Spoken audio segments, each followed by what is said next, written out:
Welcome back. In this video, we're going to pick up at number 18. It says, what are drawn in the figure below? So when I look at this figure below, there's lots of stuff going on. Okay, I can see I have some perpendicular segments. I can see I have some angles that are the same. Look at each corner.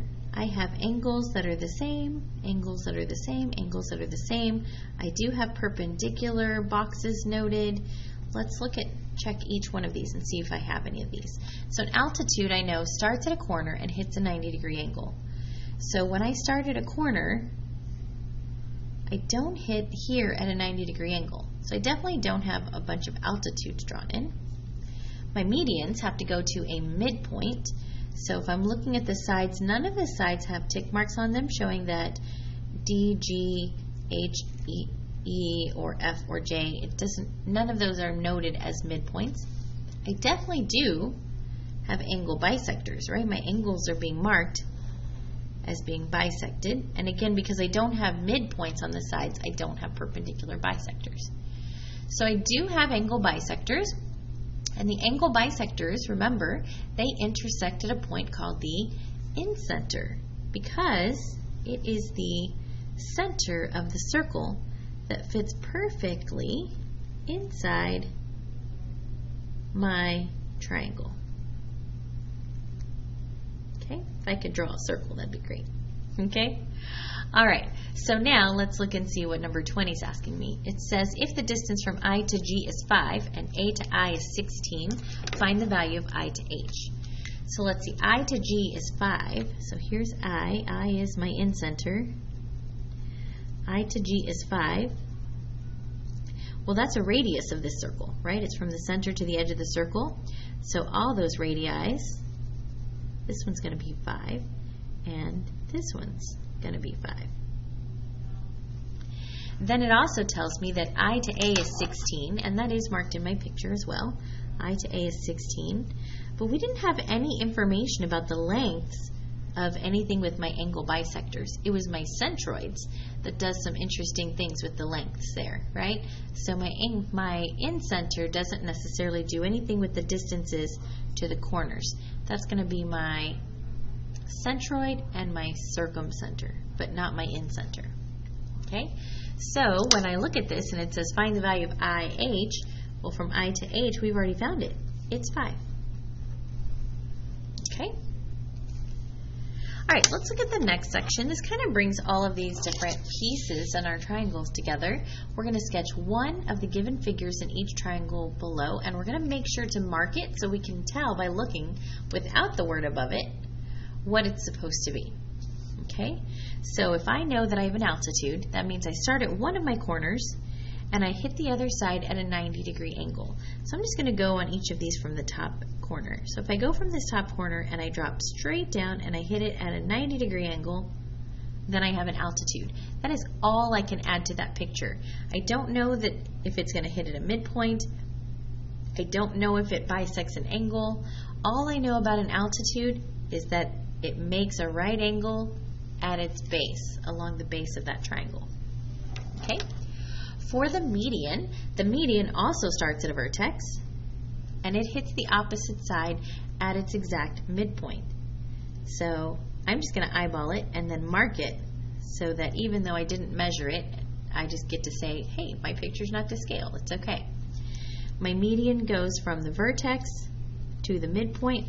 I know this is a midpoint because I marked it with a tick mark on each side. The left side is equal to the right side. Again, I don't know anything about these angles. I don't know if they're right. I don't know if one's acute, one's obtuse. The only thing I know is that they're a linear pair, so they add up to 180. I don't know anything about this angle up here, whether it's bisected or not. I don't know anything about these sides. All right. And the third one we looked at was angle bisector, and that just means that I am taking an angle from a corner and I'm dividing it exactly into two equal pieces. I don't know anything about how I'm hitting the opposite side. I don't know what type of angle I'm hitting it at, and I don't know if it's dividing the opposite side in any special way. All I know is that it's making two congruent angles. Okay. All right, and then my perpendicular bisector, that one is different because it does bisect a side, so it does go through the midpoint, just like my median touches at a midpoint. But instead of going back to the corner, it leaves that midpoint at a 90-degree angle. And it can actually keep going down below also, either way. Okay, so this is a perpendicular bisector. On number 22, it asks me to compare and contrast the difference between an altitude and a perpendicular bisector. So when I look at these two, when I compare them, what I can see they have in common is they both do have that 90-degree angle. They're both perpendicular to one side. So both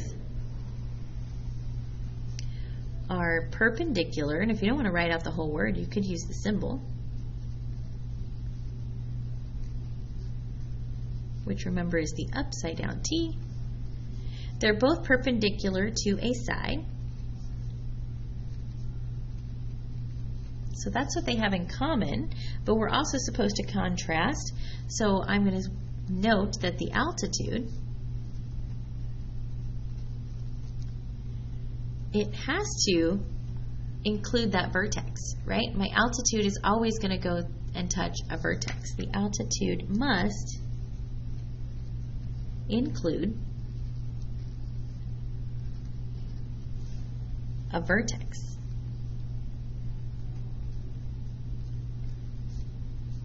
And does not have to intersect a midpoint, because right, my perpendicular bisector does go through a midpoint. Whereas the perpendicular bisector, and I am going to abbreviate this time, the perpendicular bisector, oh, I should put the, make it a nice complete sentence, although I think it might be a run-on sentence, that's okay. Perpendicular bisector must include the midpoint, because it has to be bisecting,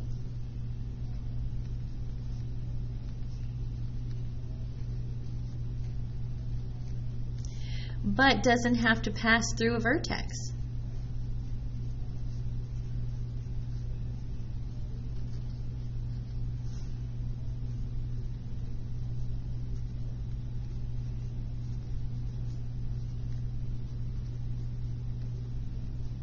Okay, so there's my compare and contrast. When my perpendicular bisector does go through a vertex, if it did go through that point right there, then we would know we had an isosceles triangle, and my perpendicular bisector would include the altitude as part of it.